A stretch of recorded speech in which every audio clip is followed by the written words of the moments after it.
Welcome everybody to another episode today on the Startup Show. I'm very pleased to welcome Marcos from Veezoo. Thank you very much, Cédric.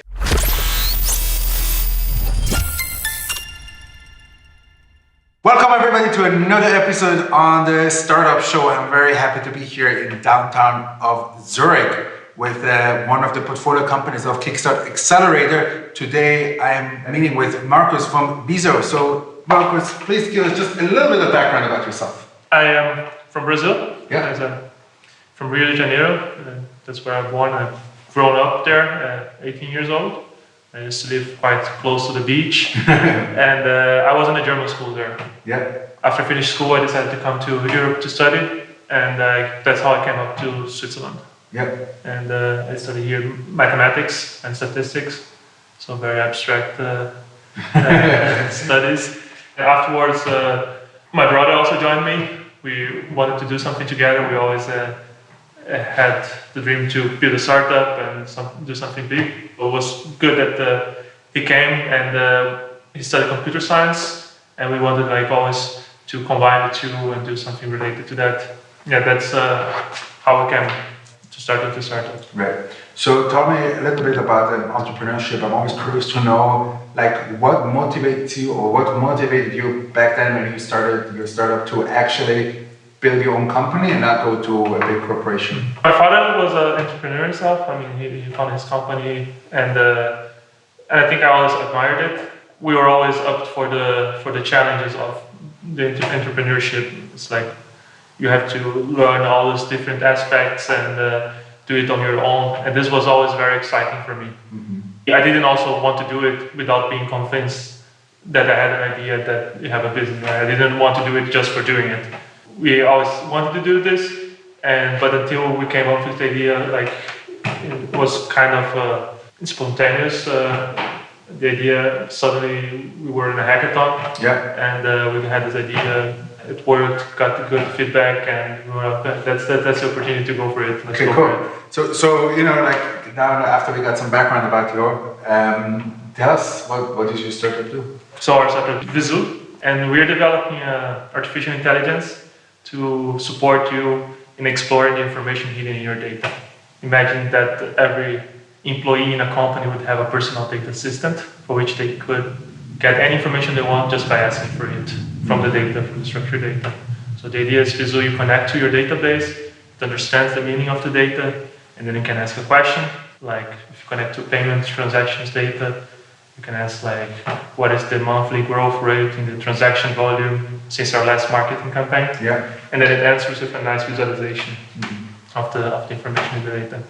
And then you can ask other questions. So tell me a little bit about where you're standing now with the development and maybe some challenges you're facing. It's a very technological startup, and I think the biggest challenge is in the development, always. Well, that's why you have your brother. Who is Exactly. So we have the other two are computer scientists, and they are developing the startup 24/7. Yeah. But we have 3 proof of concepts with customers already scheduled, which we want to nail it, so we can get nice traction and then start growing. Mm-hmm. So we came up with the idea March 2015. Mm-hmm. So and then we were working for 1 year full time on it. Right. Tell me a little bit about finding new customers.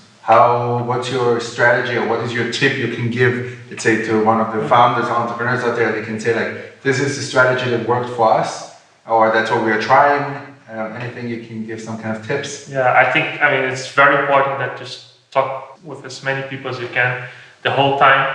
We were in an incubator before, and there we had lots of people coming to us, but still you need to get to the right people. So I was writing on LinkedIn, just connecting with people, write to hundreds of people, only a few answers, schedule a meeting. We had some good meetings. At first we didn't expect we would get something like this.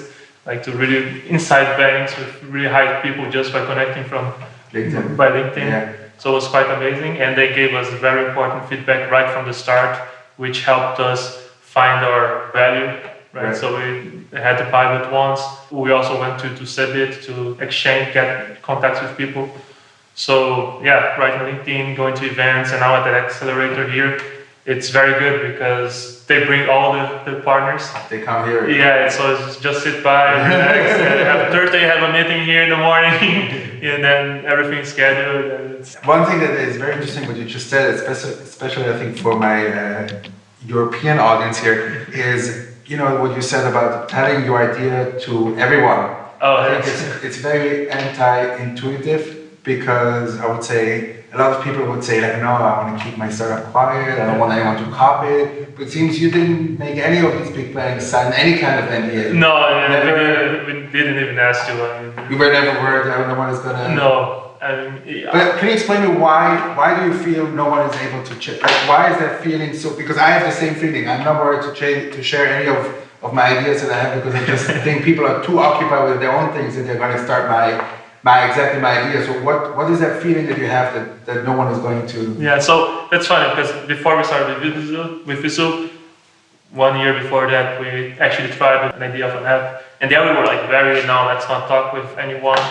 And then in the end, it's ridiculous, because most of the people won't have time to copy you, and it's really like you're valuing yourself, your idea too much more than people around you. So it's really good that you talk with other people to get to find out what is really the value of your idea, because otherwise you overvalue it. And in our case, technology is also very advanced, so it's even harder for people to copy. It's always better to talk with people, because otherwise you have like your idea that you overvalue it, and you work like hard for it, and you go into one direction which nobody wants. And we almost ended up doing like this, but glad we talked with a lot of people, and right from the beginning they said, no, don't go that way, especially because we were in an industry which we didn't know that much.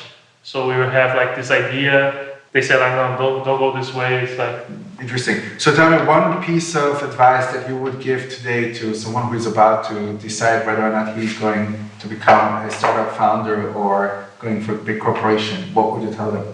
I think the person must feel really if he wants to do it or not, because it requires a lot of dedication, and you need to be really... So if you're kind of in doubt, I don't know, you really have to feel it and make sure. Right. But I mean, for me, I was like, I also had this doubt. I had an offer for a PhD here at ETH, and I came this opportunity, and I was like, should I go for the PhD or for the startup? I was like, yeah, but the opportunity is also only once we had for the startup. Right. I mean, sure, you can do, but we had a big opportunity with the startup. We had already some good contacts. There was the interest.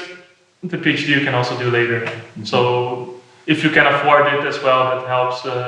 Okay, very good. So thank you very much for giving us some insights about your startup and yourself. I really appreciate it. And thank you everyone for watching this episode of the Startup Show. Thank you for your attention, and I'm looking forward to seeing you again very soon with another episode. So have a good day.